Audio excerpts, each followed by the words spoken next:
Good morning, children. How are you, children? I hope you are fine. Today, class for 8th class.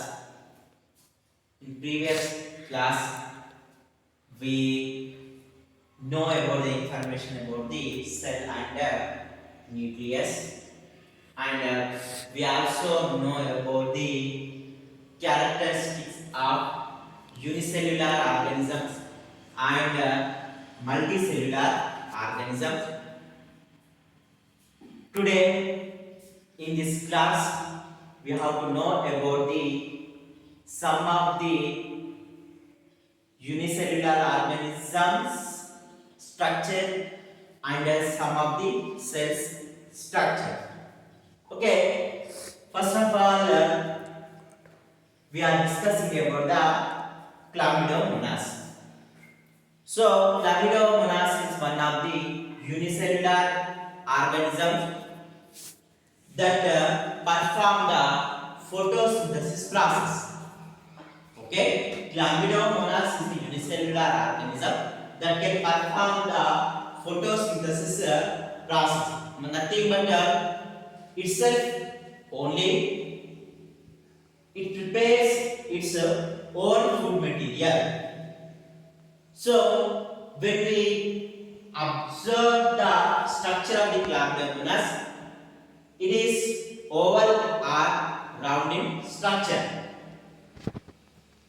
And which parts we can see in the chlamydomonas?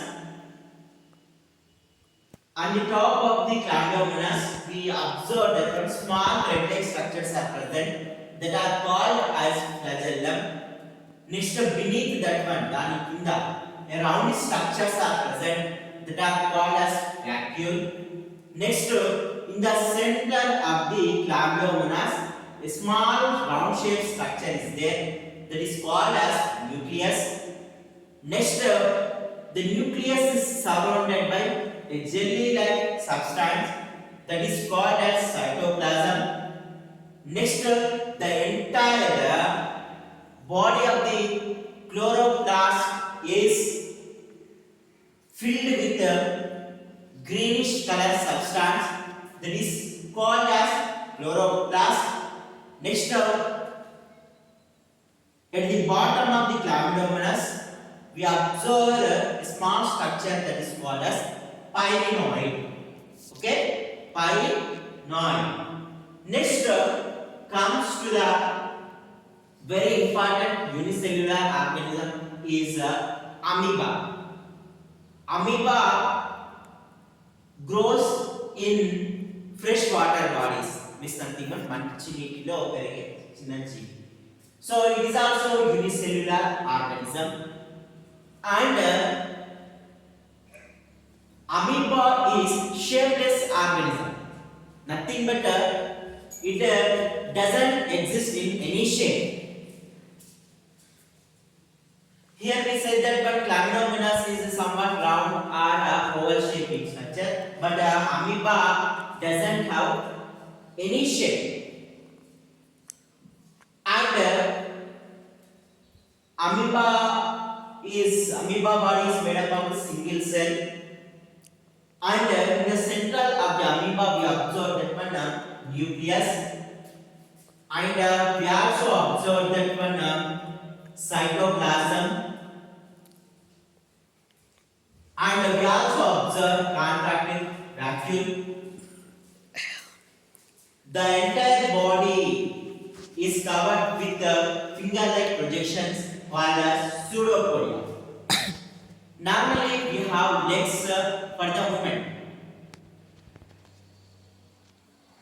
So, the legs helps to us move anywhere. ఎక్కడైనా వెళ్ళడానికి కాళ్ళు తోడుకుంటాయి. Same, the pseudopodia also performs same function. The pseudopodia of the amoeba helps it to move any direction.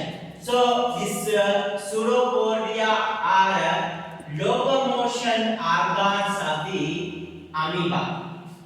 Locomotion organ means nothing but for the movement. Not only that, the pseudopodia, be silent here.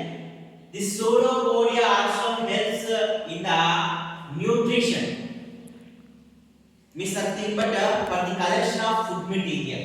So the pseudopodia of the amoeba perform two function. One is locomotion, another one is a collection of food materials, nothing but nutrition. What? Nutrition. Next, this glandulomonas and amoeba are unicellular organisms, and birds, fish, human beings, animals are multicellular organisms. In multicellular organisms, we observe many type of cells are present. So, for example, nerve cells, blood cells, bone cells, muscle cells, etc. are epithelial cells. So, different type of cells are present in multicellular organism. What? Muscle cell, bone cell, nerve cell, blood cell, epithelial cell, etc. So, the nerve cell is the very longest cell in our body. Ati poduvaina kanam. Nerve cell.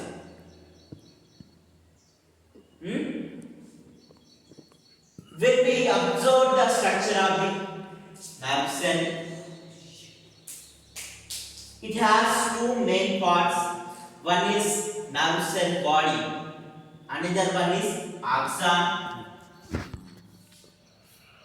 The nerve cell body bears branches like structures. These are called as dendrites. In the middle of the nerve cell body, it bears nucleus. The nerve cell body is filled with the soma material. Next, in axon, we observe a special type of cells are present that are called as Schwann cells. And axon is covered with one fatty sheet that is called as myelin sheet. But this myelin sheet not entirely covers the axon. It leaves some gaps. These gaps are called as rhoda, Ranvier. Axon is ended with the axon terminal button. So this is about the structure of nerve cell. And normally the bone cells also there. The bone cells are present in star shape. What? Star shape. And red blood cells, RBC. These RBC are present in round shape. Next, white blood cells. These are also present in the round shape only. Muscle cells. These muscle cells also exist in elongated shape. అంటే కదురు ఆకారంలో పొడవుగా ఉంటాయి. Next, you know that when in living world, each and every organism is made up of cell only. Yes or not? Yes. But in the living world, the ostrich egg cell is the largest cell. Ati pedda cell edante ostrich egg cell. In the living world, the largest cell is the ostrich egg cell. You know that normally the smallest mammal means nothing but mammal means nothing but those animals are giving milk are called as mammals. In Telugu, క్షీరదాలు పాలిచ్చే జీవులు. The smallest mammal is nothing but a mouse, eluka, chinna eluka, opossum. And the largest mammal is whale, timingalam. But that is in the marine water.